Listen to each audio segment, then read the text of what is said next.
Hello everyone, welcome to Carnivorous Plants Hub. It's officially that time of year. Dormancy has arrived. And that means one thing, it's garage time. I'm headed out of town next week, and the nightly lows are already dipping into the mid-30s. Now, Flytraps and sarracenia are tough little beasts. They can take a freeze, but I'm not about to gamble with most of my temperate carnivorous plants while I'm gone. The risk and possible consequence of a freeze is just not worth it for me. So today I'm going to be playing it safe and moving the whole collection down into the garage. I'll walk you through exactly how I prep for dormancy, show you my new lighting setup, and at the end I'll share my complete grow light schedule that carries my plants from October all the way through April or May. If you love flytraps and SARs, grab a coffee and hang out. This is the inconvenient truth of owning temperate carnivorous plants in colder climates. Alright, here we go. The backbreaking part of the hobby that nobody really wants to talk about. It's time to move all these plants from my summer setup down to the garage. It's only about 100 steps away, it's not too far, but it's just far enough to make these bins I'm hauling around feel pretty heavy by the time I get to the destination. We're talking endless bending, hauling, and pretending I don't hear my spine begging for mercy. I load about 8 to 10 plants per bin and carry them by hand. Sure, I could take 1 or 2 pots at a time, but let's be honest, I'm not out here trying to hit my daily step goal. Usually, I wait until the plants need water so they're nice and light. But not this time. It's been raining for days, everything's soaked, and every bin feels like it's filled with wet cement. So yeah, this is my free gym membership courtesy of Carnivorous Plants and poor timing. This right here is probably the most annoying part of this entire process. I can't just bring the plants into the garage and place them where they belong. Oh no, I have to unload every one of them onto the floor first. Why, you ask? Well, it's because I need to get the trays in position before I can start putting the plants away. And since I like to rinse all the trays before setting them up in the tent, the plants have to wait on the floor while I rinse and switch. One of these years, I'm just going to buy a second set of trays and skip this step entirely. Anyway, here's the tent setup. These are the old lights from last year. They've served me really well, but it's time for an upgrade. The new lighting system and table setup are ready to go. The garage lighting isn't great, so I left the old ones in for now. Just enough to see what I'm doing while I'm making the switch. I'm about halfway done, and of course, it's still raining. Because why wouldn't the sky decide to match my mood today?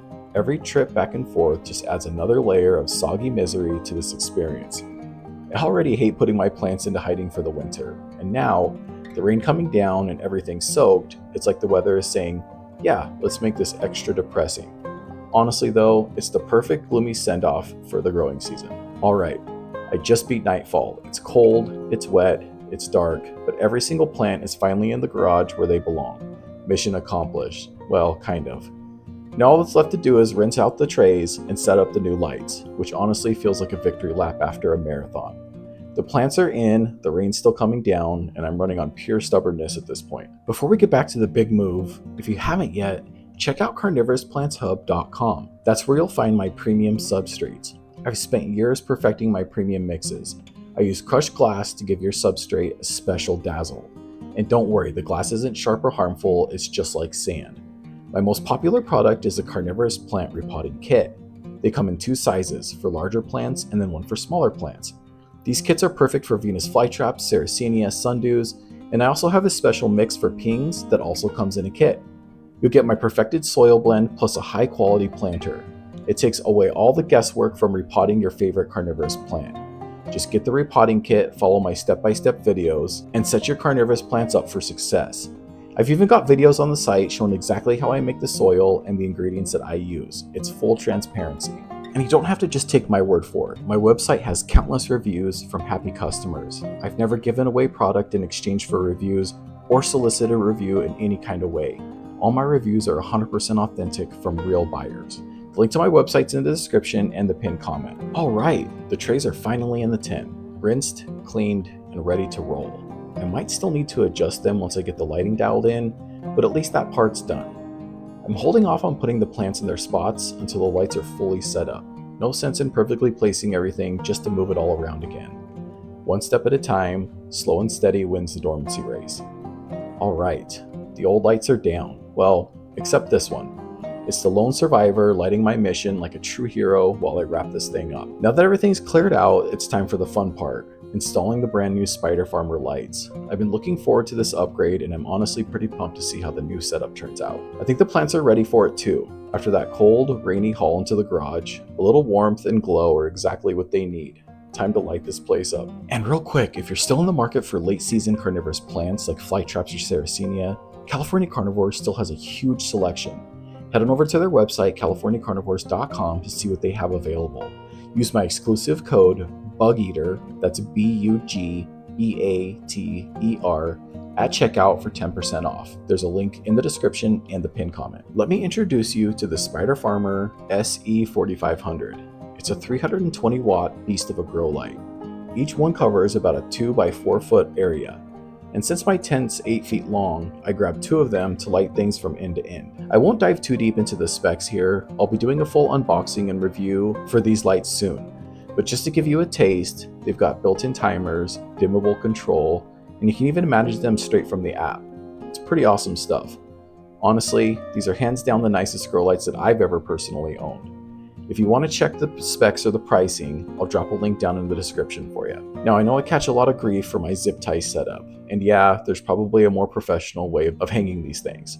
But you know what? It works. It's quick, it's easy, and it keeps everything secure and super easy to move around.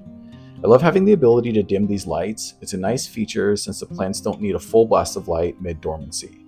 This is much easier to control rather than moving the lights up and down. Okay, both lights are officially set up and running. I've got my trays arranged to line up perfectly with each light, and everything's starting to really come together. One cool feature I didn't mention earlier is that these Spider Farmer lights have a dimmable daisy chain. That means I can control the brightness from just one light and the other one automatically syncs up. It's pretty sweet. And as promised, my lighting schedule for winter dormancy is as follows. For October, when I move my plants into the tent, I set my timer for 8 hours a night. I always flip the day-night cycle during winter for my plants. This provides extra heat from the lights when it's coldest at nighttime. Once November hits, I reduce the light to 6 hours. I consider from December until the end of February the true dormancy period. I set the lights on a 4-hour timer, and I'll likely pull them back to 50% power. This is when plants are sleeping and need the least amount of light. Once March hits, I'll bump it up to 6 hours. Then in April, I'll bump it up to 8 hours. Then every 2 weeks, after April 1st, I'll bump it up another 2 hours. I try to have my lights on for 12 hours a night before I pull them out into the real sun. This usually occurs around mid-May. Everything's dialed in, the tent's glowing, and now it's finally time for the fun part, moving the plants in. All right, done. Well, almost. I still need to set up one more light in the corner for the SARs. They're just a little too tall for the main setup.